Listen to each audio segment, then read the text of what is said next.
কিভাবে চা বিক্রেতা থেকে একটা দেশের প্রধানমন্ত্রী হবেন। হ্যালো গাইস, আসসালামু আলাইকুম। তো তোমরা কি চিন্তা করতেছ কিভাবে একটা দেশের প্রধানমন্ত্রী হবা? তাহলে আজকের ভিডিওটা শুধু তোমার জন্য।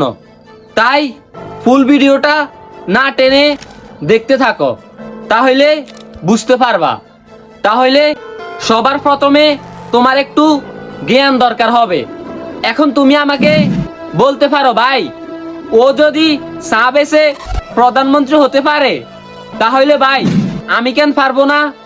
কারণ আমি তোমাকে বলি, মনে করো একটা জ্ঞানী ছেলে, তার অনেক মেধা, সব কিছু মনে রাখতে পারে, পরিস্থিতির কারণে রাস্তায় হেঁটে হেঁটে সে ফুল বিক্রি করে। আর মনে করো একটা বড়লোক ছেলে, তার জ্ঞান বুদ্ধি একদমই কম, সে কিছু বেশিক্ষণ মনে রাখতে পারে না। এবার বলো, কাকে একটা পদ দিলে সে ভালোভাবে জনগণকে চালাতে পারবে এবং ভালোভাবে সব কিছু সবাইকে বুঝিয়ে বলতে পারবে? অবশ্যই তোমরা এবার বলবা বড়লোক ছেলেটা যোগ্য না, যোগ্য হলো ফুল বিক্রি করা ছেলেটা।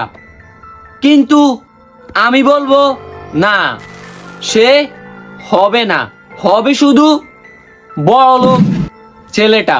এবার আমি তোমাকে বলি বাস্তব কথা, শুনো। এখনকার সময় জ্ঞান চলে না, চলে শুধু টাকা।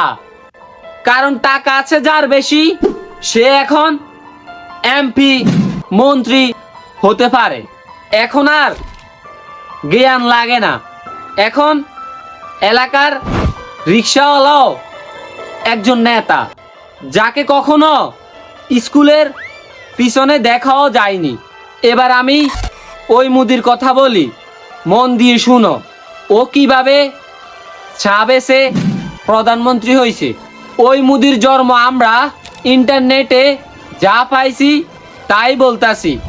তার জন্ম হলো 17ই সেপ্টেম্বর 1950 সালে। এ কথা আমরা অনেকখানে পেয়েছি। ওনার বাবার নাম হলো দামোদর দাস, মায়ের নাম হলো হীরাবেন। তারা ভাই বোন হলো মোট 6 জন, 5 ভাই 1 বোন। নরেন্দ্র মোদী গুজরাটে একটা জায়গায়, সম্ভবত ওইখানে চা বেচত, যা আমরা অনলাইনে পাইছি, তাই আপনাদেরকে বোঝানোর জন্য বলতাছি। না হলে মুদির কথা বলার দরকার নাই, শুধু আপনাদেরকে বোঝানোর জন্য। ভারতের প্রধানমন্ত্রী নরেন্দ্র মোদী গুজরাটের একটি রেল স্টেশনে তার বাবার চায়ের দোকানে কাজ করত বা চা বিক্রি করত। এ কথা তিনি এবং তার দলের লোক বহুবার বলেছে, কিন্তু কোনো তথ্য নেই সঠিক কোন জায়গায় চা বেচত বা তাদের দোকান ছিল। তারপরে তিনি আস্তে আস্তে চা বিক্রি করতে করতে আগাইতেছিল, কিছু মানুষের মন জয় করে নিল।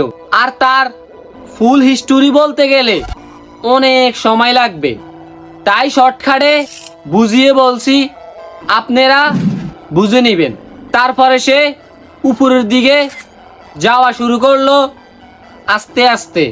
আর আপনারা ভাববেন না সে আকাশের দিকে উঠছে, এটা ভুলেও ভাববেন না। সে তার গন্তব্যের দিকে আগাচ্ছে, কারণ তার লক্ষ্য ছিল সে একদিন একটা দেশের প্রধানমন্ত্রী হবে। সে তাই করে ছাড়ছে। এবার আপনাদেরকে বলি, একটা জিদ ধরতে হবে যে আমি এই জিনিসটা হয়ে ছাড়বো, তাহলে দেখবেন একদিন আপনিও সফল।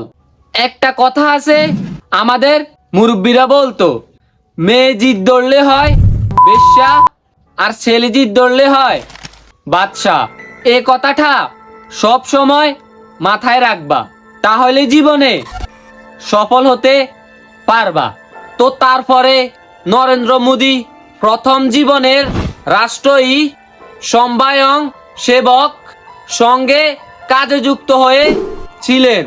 তারপরে মানুষ তাকে ভালোবাসা দেওয়া শুরু করে। তারপরে সে আস্তে আস্তে সবার ভালোবাসা পেয়ে যায়। আর একটা কথা, তুমি যদি পড়ালেখা করো তাহলে সবার সাথে ভালো ব্যবহার করবা, কারণ ব্যবহার বংশের পরিচয়। এই কথাটা হয়তো তোমরা শুনছো, কারণ ভালো ব্যবহার করলে মানুষ তোমাকে ভালোবাসবে। আস্তে আস্তে মানুষের মন জয় করে নিতে পারবা। মুদির মতো সবার ভালোবাসা পাওয়ার পরে কিছু একটা হয়ে গেলে সবাইকে ভুলে গেলেও চলবে, কারণ কিছু একটা হয়ে গেলে তো আর জনগণরে দরকার হয় না, কারণ কাজ সেরে গেলে পাছায় লাথি দিয়ে চলে যায়। এটাই হলো এখনকার নিয়ম। আর তুমি যদি দেশের কিছু হতে চাও বা দেশের জন্য কিছু করতে চাও তাহলে তোমার পড়ালেখা করতে হবে, কারণ মূর্খ দিয়ে দেশ চালালে 2 দিন টিকবে না। তাই তোমার প্রথমে কিছু মেধা থাকতে হবে, তারপরে কিছু টাকা থাকতে হবে। আর একটা কথা মাথায় রাখবা, সবাই ধরে এক কোলাপে উপরে উঠতে পারে না। যেমন ধরো তুমি একটা ডাব পারবা, গাছটা অনেক লম্বা, কিন্তু উপরের ডাবগুলা সেই মিষ্টি। খেতে হলে তাহলে কি করতে হবে? আস্তে আস্তে এক পা দিয়ে ভালোভাবে গাছটারে ধরে উঠতে হবে, কিন্তু সাবধানে উঠতে হবে। পড়ে গেলে হাত পা ভেঙে যেতে পারে, আবার মারাও যেতে পারে। তাহলে কি করতে হবে? সাবধানে উঠতে হবে, তাহলে মিষ্টি ডাবগুলা খেতে পারবা। ঠিক এভাবেই তুমি আস্তে আস্তে কিছু একটা করবা, যেটা তোমার স্বপ্ন। তুমি সেটা আস্তে আস্তে শুরু করো, তাহলে দেখবা কয়েক বছর পরে তুমি সফল। তো তারপরে নরেন্দ্র মোদী কয়েক বছর কষ্ট অপেক্ষা করার পরে তিনি ভারতবর্ষের প্রধানমন্ত্রীর পদপ্রার্থী হিসাবে মনোনীত করা হয়। তাকে 2014 সালে সংখ্যাগরিষ্ঠ ভোটে জিতে তিনি ভারতবর্ষের 14তম প্রধানমন্ত্রী হিসাবে নির্বাচিত হন। কত বছর অপেক্ষা করার পরে 2014 সালে একটা দেশের প্রধানমন্ত্রী হতে পারছে। এবার বলো, সে যদি চা বেচে এত দূর আসতে পারে, তুমি কেন পারবা না? তোমার ভিতরে তুমি সেই ইচ্ছাটা জাগাও, তাহলে দেখবা তুমিও পারবা। তো আজকের ভিডিওটা এ পর্যন্তই। ভিডিওটা কেমন লাগছে অবশ্যই কমেন্টে বলে যাবা। আর যদি ভিডিওটা তোমার উপকারে আসে আর আরো নতুন নতুন ভিডিও পেতে যদি চাও তাহলে সাবস্ক্রাইব করে পাশে থাকো, তাহলে আরো অনেক উপকারে আসবে। হয়তো এই ভিডিওর কারণে তোমার লাইফও চেঞ্জ হয়ে যেতে পারে। আর সবাই ভালো থাকবেন, সুস্থ থাকবেন। আল্লাহ হাফেজ।